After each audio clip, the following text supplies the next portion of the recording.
Hi, we're going to the equator. Hey guys, it's me again with another video from my Borneo adventure. Today we're going to explore the city of Pontianak in West Kalimantan, Indonesia.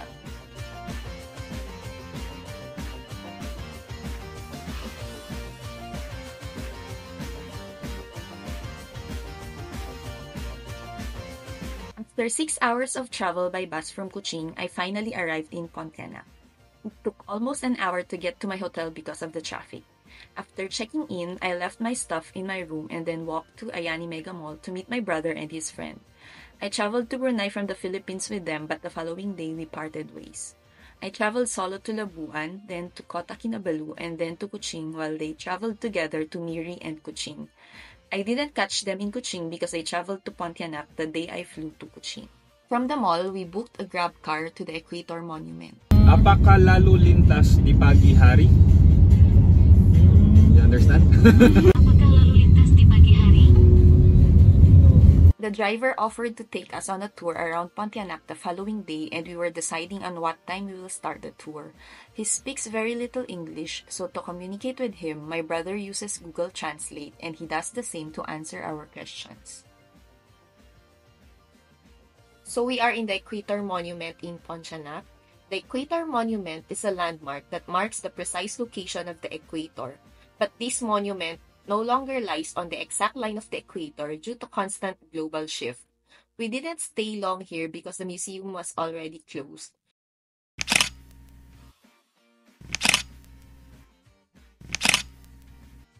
From the Equator Monument, we asked the driver to drop us off at the Pontianak waterfront.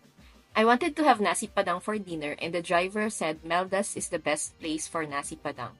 My brother's couch surfing host is joining us for dinner, so we decided to wait for him at the waterfront as it is just a few meters away from Meldas. Nasi padang was introduced to me by a guy I met in Bali 2 months prior, and I really loved it, so when I got back to Indonesia, it was the first thing I wanted to eat. So this is what I had. They didn't have potato balls, so I just had fried chicken, tempeh, and renta. After dinner, we went to a newly opened ice cream place because Ferds, my brother's host, wanted to buy me ice cream. Next, we went to Mitiao Polo because he wanted us to try the noodles there. He said it's really good, and though I don't remember the name of the dishes he ordered, I remember that they were really tasty. After dinner, they dropped me off to my hotel, and now I will give you a quick room tour. I booked a room for one at Richard's home. I paid 446,200 rupiah for 2 nights, which is around 1,700 pesos. The room has air conditioning and a private bathroom. It was clean and the bed was comfortable.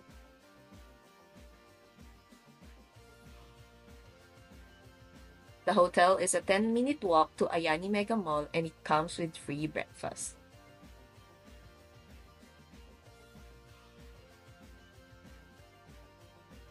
Welcome to Pontianak traffic. The next day, we had a tour around Pontianak with the driver that we had the previous day.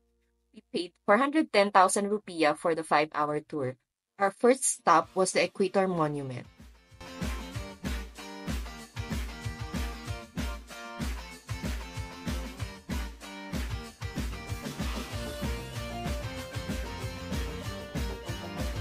This globe-shaped monument is located 117 meters to the south of the original Equator Monument and is said to be the new position of the 0-degree latitude.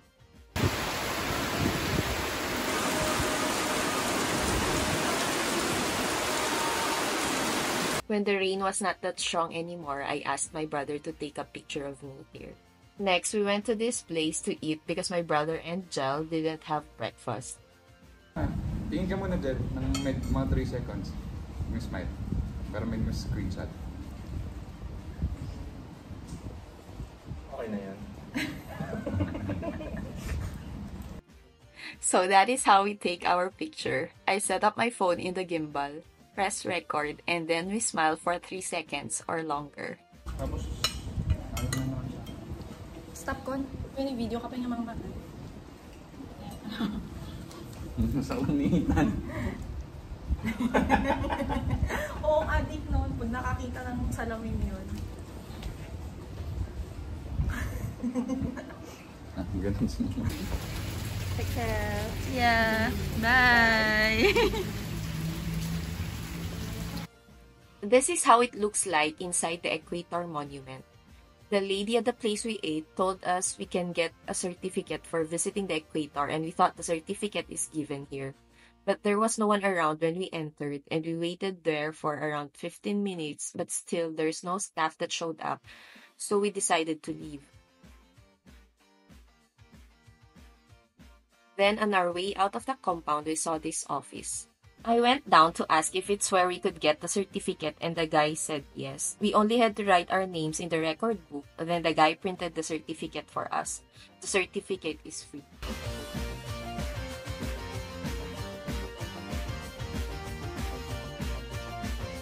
Next, we visited Istana Kadriah. It is the palace of the Pontianak Sultanate, built in 1770s.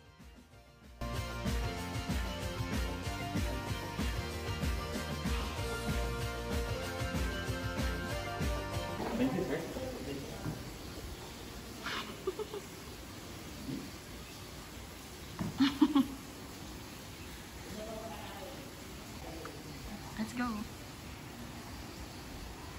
Sorry, what is this again? This is house? Yes.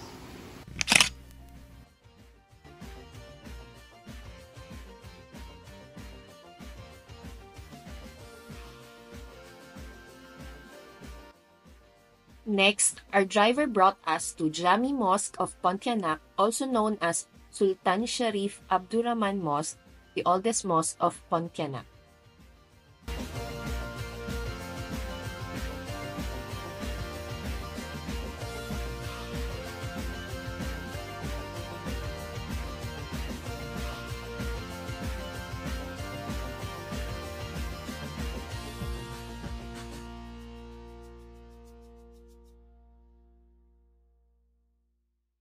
Next, we visited the West Kalimantan Radakng House. Here we were able to see a replica of a traditional Dayak house. The Dayak are the aborigines of Kalimantan and the most numerous people on the island. Historically, people lived in similar houses where the household was managed according to the commune rules. Houses could be 100 or 200 meters high, uniting up to 50 families under one roof. Houses were often built on massive wooden posts by the river. The elevated position protected them from enemies and wild animals.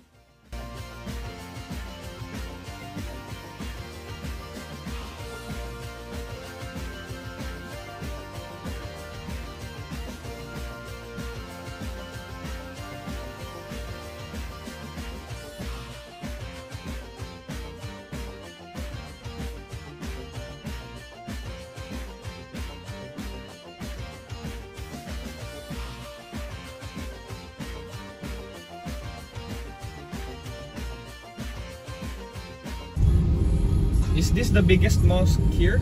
Yes, Salahuddin? Mujahidin. Ay, Mujahidin. Mujahidin.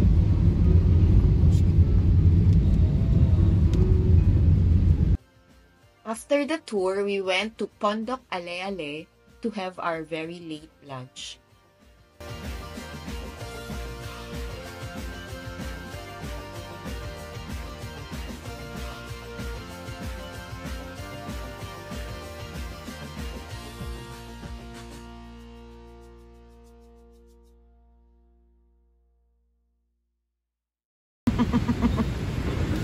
So we ordered different types of dumplings and a fish dish. I don't remember what the dish is called.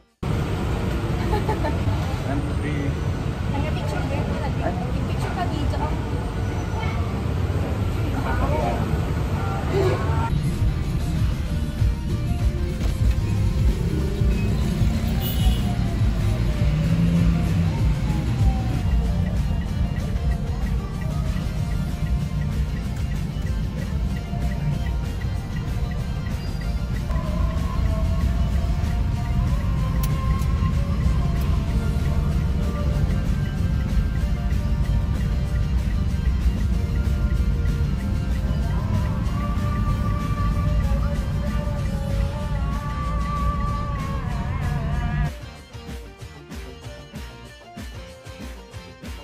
In the evening, Ferdy met with us and brought us to this place where we tried the pisang goreng. It's a banana fritter with custard sauce.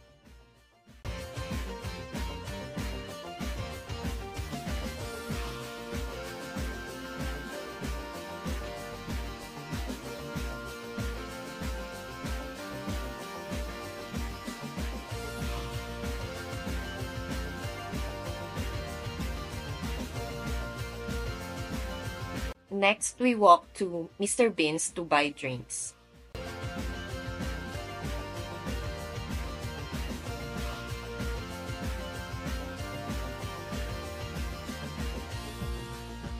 Our last stop was the Mujahidin Grand Mosque. It is the largest mosque in West Kalimantan Province. I was not able to join them inside because there is a separate entrance for females in the mosque, and I don't have a guide, so I just waited for them outside.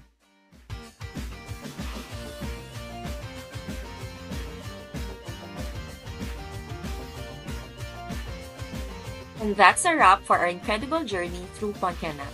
I hope you've enjoyed coming along with us on this vlog. If you haven't already, be sure to like and subscribe to my channel to stay updated on my adventures. Bye!